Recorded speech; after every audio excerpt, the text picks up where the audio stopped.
Hey everyone, आज 1 नवंबर से हम डेली 2 बजे ब्लैक बुक की वोकैबलरी, जी हाँ, जो हमारी ब्लैक बुक है हम उसकी वोकैबलरी को स्टार्ट करने वाले हैं। सबसे पहले मैं आप सभी को ये बता दूं कि ये वोकैब किसी भी वनडे एग्ज़ाम के लिए इनफ रहेगी, जैसे एसएससी वगैरह और बाकी सब एग्ज़ाम्स, ठीक है। हम इसमें कम से कम 1800 वर्ड्स पढ़ेंगे। जो वन वर्ड सब्स्टिट्यूशन है सिर्फ उसी के 1800 वर्ड्स पढ़ेंगे। जो वर्ड इम्पॉर्टेंट है ये एग्ज़ाम में रिपीट होते हैं, मैं ऑलरेडी उस वर्ड के आगे टिक कर चुकी हूँ, ठीक है। तो आइए शुरू करते हैं। सबसे पहला पढ़ते हैं हम, ठीक है। बिकम लेस इंटेंस और वाइड स्प्रेड, इसका मतलब होता है कि कम होना या फिर अबेड। ये जो बुक है इस पर हिंदी मीनिंग भी होते हैं और वन वर्ड भी होता है, ठीक है। बिकम लेस इंटेंस और वाइड स्प्रेड, यानी कि जो कुछ भी घटा है, जो मतलब कम हो गया है, जिसका कोई भी चीज़ है जो घट चुकी है, ये उसको बोलते हैं, ठीक है। बिकम लेस इंटेंस और वाइड स्प्रेड। वाइड स्प्रेड भी यही चीज़ होती है कि किसी चीज़ का घटना या फिर कम होना, ठीक है। सेकेंड है a place where animals are slaughtered for consumption at food, यानी कि ये वो जगह होती है, अबेटर बोलते हैं इसको, ये वो जगह होती है जहाँ पे हम जानवरों को मारते हैं सिर्फ किस लिए, खाना सिर्फ अपना पेट भरने के लिए, उसको खाने के लिए, ठीक है। थर्ड मीनिंग देखिए, जैसे शुरू के 2 वर्ड्स हैं, ये मैं 2 पढ़ा चुकी है आपको, अबेट और अबेटर। ये दोनों इंपॉर्टेंट है, एग्जाम्स में रिपीट हुए हैं, एग्जाम्स में आते हैं। Third the superior of a monastery, यानी कि अबोच, यानी कि मठ का प्रमुख। मठ का प्रमुख वो होता है जैसे हमारे मंदिरों में पुजारी होते हैं, ठीक है, ऐसे ही ईसाइयों का प्रमुख, जो उनके मठ होते हैं उनका प्रमुख बोला जाता है इसको, अबोच को। Fourth this to reduce to a shorter form intended to stand for the whole, यानी कि एब्रिएशन, किसी भी चीज़ को to reduce to a shorter form, किसी भी बड़ी चीज़ को छोटे शब्दों में उसको बताना, उसको एब्रीविएशन करना, ठीक है। To reduce to a shorter form, हाँ, उसको शॉर्ट फॉर्म में करना, जो बहुत जैसे कोई भी बड़ा पैराग्राफ होता है या कुछ भी होता है उसको कम शब्दों में बताना या फिर लिखना। Fifth to give up one's authority और थ्रोन, यानी कि त्यागना, टू गिव अप कर देना अपना थ्रोन यानी कि राजगद्दी को बोलते हैं थ्रोन, ठीक है, या फिर अपनी अथॉरिटी को त्याग देना, अपना पद छोड़ देना, इसको बोलते हैं abdicate. Sixth act of giving up, renouncing the throne, same meaning है जो फिफ्थ है, वही सेम मीनिंग उसका सिक्स्थ का भी है, same. Act of giving, renouncing मतलब भी यही होता है कि अपने पद को त्याग देना, ठीक है।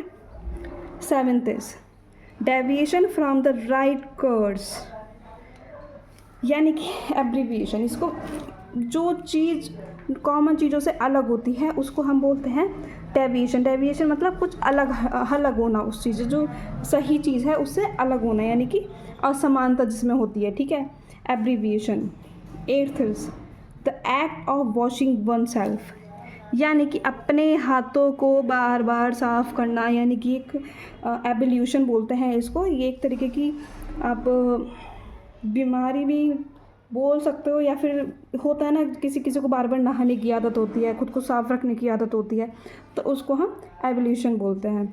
नाइन्थ टू रिफ्यूज़ और डिनाई वन सेल्फ, यानी कि सेम किसी भी चीज़ को मना करना, डिनाई करना, उसको मना कर देना, यानी कि उसको त्याग देना, उसको लेने से त्याग देना, ठीक है। जैसे आजकल लोग गवर्नमेंट की तैयारी करते हैं, तैयारी भी करते हैं बट उसको नहीं लेते, उसको त्याग देता है, उसको बोलते हैं एबनिगेट। ये इतना इंपॉर्टेंट नहीं है, आप लोगों ने देख ही लिया होगा क्योंकि इस पर टिक नहीं है, लेकिन हमें पढ़ना सब पड़ेगा क्योंकि कुछ नहीं पता एग्ज़ाम में कहाँ से क्या आ जाए।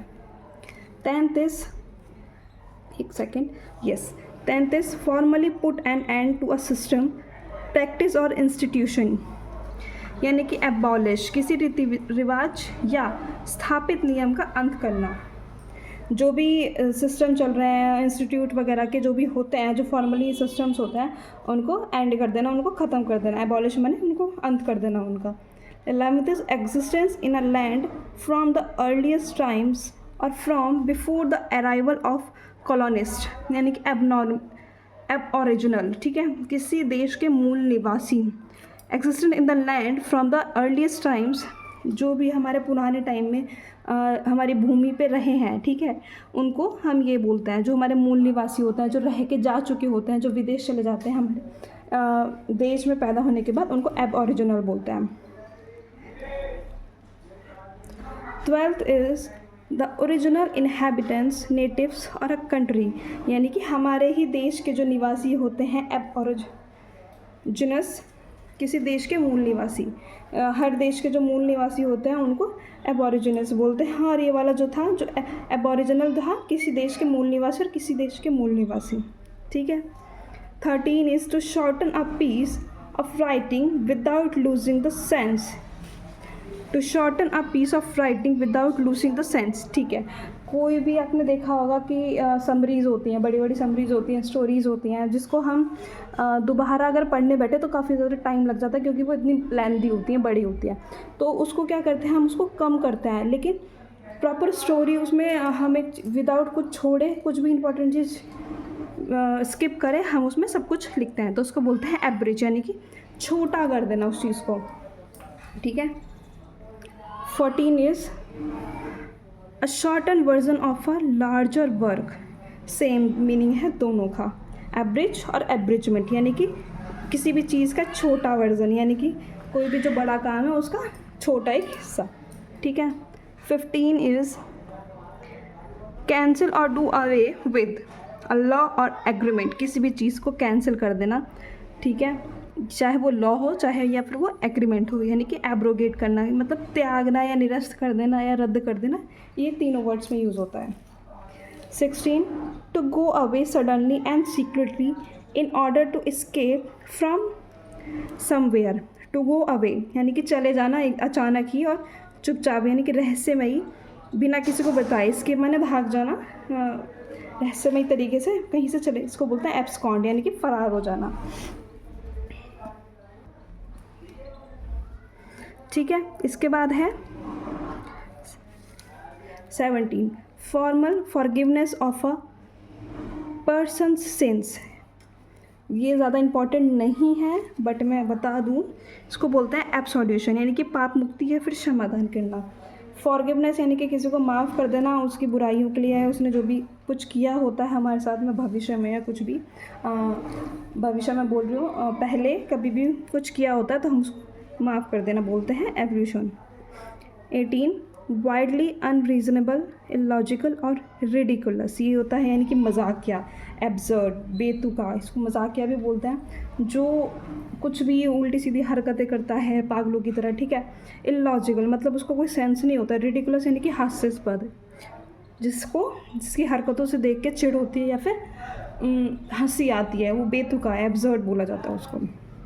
19 to increase the speed, accelerate करना, कार में हम एक्सिलेशन होता है उसको बढ़ाते हैं, उसकी स्पीड किससे बढ़ाता है, इसी से बढ़ाता है, तो किसी भी चीज़ की स्पीड को बढ़ाना। 20 एनी अवार्ड, ऑनर और लॉटरी नोटिस, एक्कोलेट यानी कि पुरस्कार या सम्मान, कोई भी ऐसा अवार्ड बहुत सम्माननीय है, लॉटरी नोटिस जो होता है उसको एक्कोलेट बोलते हैं।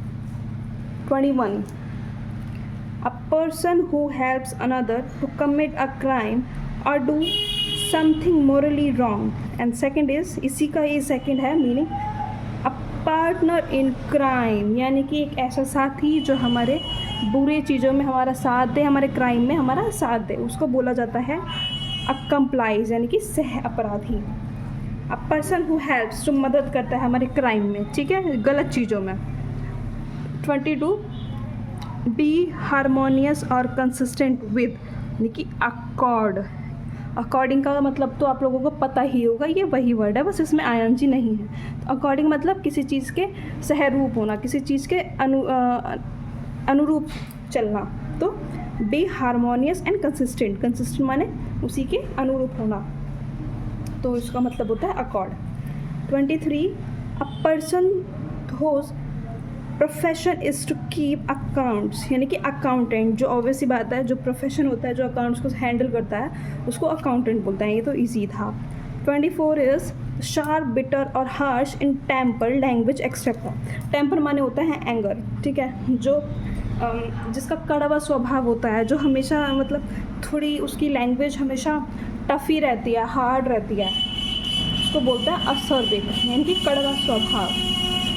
25 is the scientific study of sound, जो साउंड होती है, जो ध्वनि होती है, उसकी साइंटिफिक स्टडी को बोलते हैं हम अकॉस्टिक्स, ध्वनि विज्ञान, अकॉस्टिक्स। ठीक है, ये आज हमने 25 वर्ड्स करे हैं।